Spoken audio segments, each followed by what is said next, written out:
Hello and welcome to Connect. I'm your host, Randy Shabilo.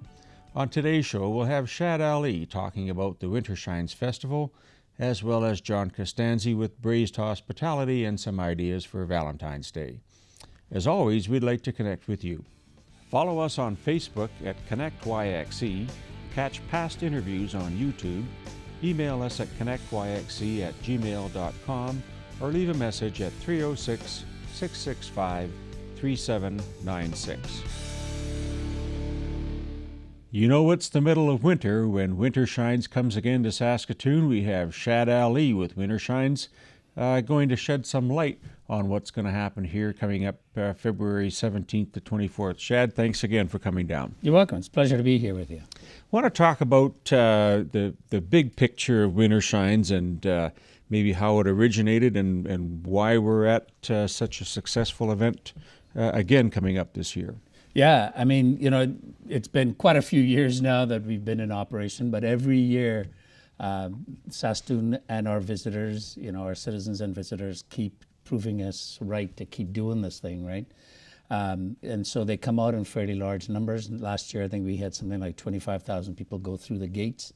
And it's, when I talk to people about WinterShines, I say to them, you know, what I want you to think about is, think about a great big, warm, cozy hug that somebody gives you in the thick of winter. And that's what WinterShine is really designed to be able to produce, right? And I think that's one of the reasons we've had the longevity of success that we have. There's just so much down there for people to enjoy. And it's fun. I mean, it's a good break in the middle of winter, if you will. It's after Valentine's Day, so it's kind of family day, looking for things to do. And it is a family week-long event. It's a family week-long event. You know, we start on the weekend before Family Day, so on the 17th of February. Family Day is the 19th, I think, of February. And that entire week, school's out, you know, kids and families are looking for something to do. This is a perfect thing for them to come out and enjoy, get active, as we say, because our theme this year is Winter Action. It's about things that you can do to get and keep active during winter. And I mean, we have lots of outdoor stuff, but we need to remember our city of Saskatoon and its leisure services. There's a ton of stuff for people to do and enjoy during the winter indoors as well. We have lots of properties around the city, lots of amenities, you know, whether it's the Remy Modern or Western Development Museum or, you know, out at Wanuskewin, oh gosh, you can still see the bison out there, the buffalo when you go out, right, even in winter. So there's plenty to enjoy and take in during winter indoors, but we want them to come and get active outdoors when they come. I mean, our bike fondo, you know, we have a photograph on our website, and I don't know if you guys have it, but man, it's just amazing to see these guys biking in winter, which we need to get our community thinking about doing that and active transportation, you know, so that's one of the reasons we want to highlight that as well. And the location and what's around it. What can you share with us there? Yeah, so we're going to be back this year. Last year we were at Friendship Park. It was great, but had some challenges. So we will be back at what we call Market Square. That's 19th Street and Avenue A, Sun and Shine, that kind of area there. So where Ideas Inc. is and where Gather Local is going to be. So we'll be back in that Market Square building. That's where you can expect, we call it our headquarters, right? So all of the ice sculpture, oh my gosh, the ice sculptures, Randy. These guys are building a bench that's, I have a feeling it's going to end up being a sleigh rather than a bench, or sled, I guess, however you want to say that. And then, you know, we're going to have a silhouette wall that people can take photos. So Doug Linkelbach is doing some carving on that. You know, we have Cameron is going to come back. He's going to do the bench. And then Marina, she's got something special up her sleeve that she's going to carve. So that's going to be there. The kids love the slide, so we'll have a little bit of a kiddie slide there as well. But there are some really amazing special things that's going to be done down there as well this year. When you have those types of amenities, this is going to be indoor and outdoor, but focus on activity.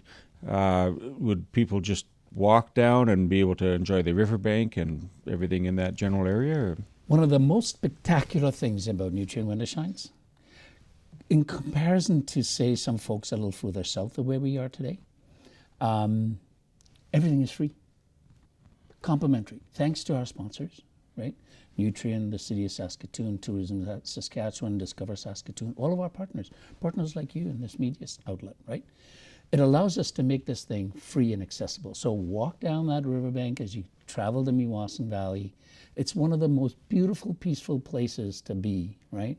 And so you come down around there and then come back up to the market square and you'll be able to enjoy all of this stuff. It costs you nothing to be there. I mean, right around that area, we've got some great Riversdale businesses that they can visit and get a cup of coffee or hot chocolate or cinnamon buns. Oh my Lord, they're too dangerous to tell you the truth. So there's plenty down there for them to enjoy that way. But not only that, you know, we will have, again, I mean, the number of requests we're already getting for this thing, and we haven't hit February yet, our Waxy Soup competition, where we name Saskatoon's Soup Master, is going to be on again at TCU Place. And they've been a phenomenal partner for us on this as well, right? So some of the top chefs in the city who are also competing in competitions nationally and internationally, these are some of the top chefs you're going to find anywhere will be making soups. So we have one on Sunday night and we have one on Wednesday night, the finals, right? That's the only thing there's a nominal cost for, but what you're really paying for is the right to come and taste the soups. So you get a nice little dinner and then you get to vote as well for People's Choice. Getting hungry already thinking about that. I know I've been there in the past. So are there times, and can you go after work for most people, or if the kids are out and it's a nice day or maybe cloudy but cold and they want to just go in and out, is that an option? Yeah, so the couple of things about this is because we know that that's going to be winter break sort of thing for a lot of people, we'll start each day from noon and we'll run till 8 p.m., right? Now, one of the things about doing that in that kind of time frame, so in the evenings as an example, you know, there's one night that we'll have the Saskatoon Archaeological Society is going to be down there, and they're going to be teaching people how to safely build fires. This is aimed at young people and families come down, learn how to do this. The fire department will be there as well to give them some good advice. And then after they've done that, they will take all of those embers and little fire starts that they've created and will add it to our fire pit. And they're going to have them roast apples right there that they can enjoy, right? So again, that warm hug kind of feeling that I've been talking about. And not only that, Tim Yaworski, I don't know if you've ever met this guy. He is just amazing. He's an absolute hoot. And so he's going to be down there, and he's actually going to bring a couple of telescopes, and he will help people traverse the constellations that are viewable from that site. So, and he'll tell some stories about it, of course, and he's always got great stories. I mean, you know, amazingly, one of the really popular things is the sleigh rides, right? And the petting zoo. Both are going to be down there. And so, you know, people will be able to get on the sleigh and kind of travel around. And again, free, right? So can't beat that. I'm excited. If you look at the entire week, would a family be able to plan for maybe Tuesday and Wednesday and maybe Saturday, or are there different things throughout the week? Yeah, there's different things throughout each day. You know, that opening weekend, we tend to pack that with a lot of stuff because, you know, there are a lot of families trying to find things to do. So face painting, and there's some curriculum. I guess you got to have Frozen when you have a winter festival, right? So, you know, they'll be out. So we'll have some caricatures out there as well for families to enjoy. And each night, you know, you can take a night and come down and enjoy a different facet of the festival because there is so much to enjoy just even in that little footprint that we have. So we will have things like face painting and stuff like that indoors, and we're working with partners like Home Quarter to try and figure out, you know, how we might have people come over there and do some things. And the Banks is looking at putting some animation inside of their central courtyard. So, you know, as I say, there's so much going on. You know, the students at Sask Poly, we had worked with them a couple of years ago, and they created a schlocky game, which, by the way, now I see Martinsville's got a game and Warman's got a game. And those students, I think, really ought to be given credit for having created that and done a really good job of making it, you know, acceptable in the community. So they can come down and do schlocky or anything they want. How do you play schlocky?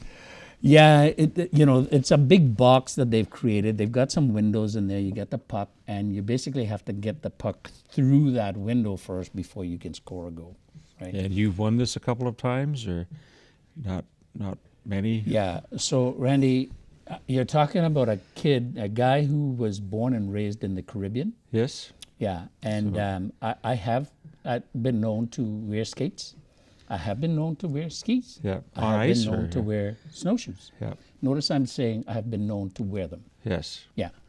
Does that answer you? Yeah, it does. Beautiful. I want to find out from you in terms of the wintertime activities that you've been involved with WinterShines, and there's Winter Eruption, and your work with On Purpose is stellar across the city.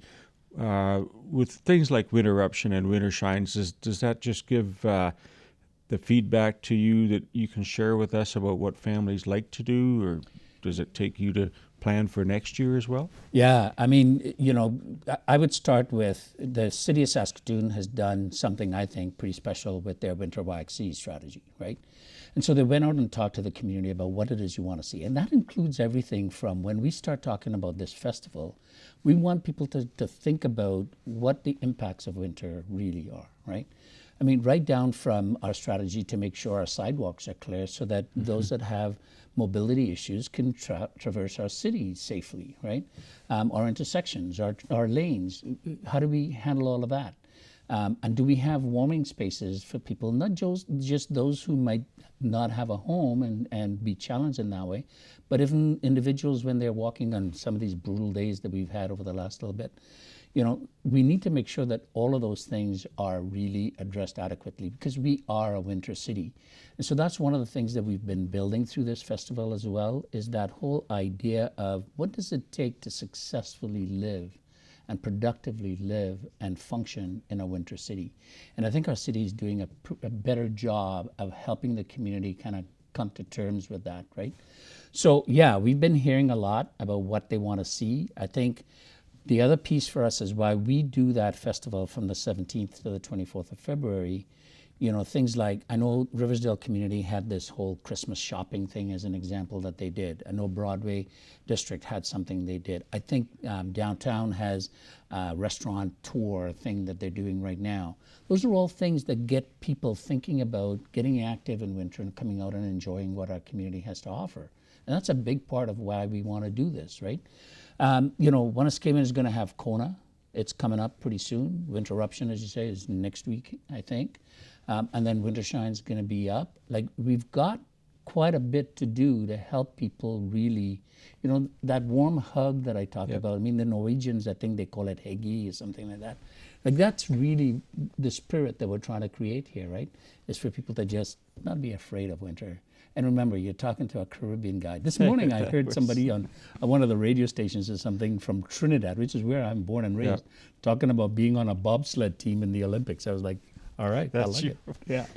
Yeah, it's not about enduring, it's about embracing our seasons. And if people wanted to find out more, how would they get a hold of the information? Yeah, social media is great, so check us out on Facebook and that kind of stuff. But certainly also Nutrien WinterShines.ca is the best place to go for information. They'll be able to get tickets to the soup cook-off. I mean, those things sell out right away. Yeah, exactly. And then from there, they can connect to everything. I'd love for people to get on social media and start telling us stories about how they stay warm and cozy in winter. It'd be great. We'll build on that. Shad, thanks for all your work on this. We'll see you out there. Looking forward to it. We'll be right back.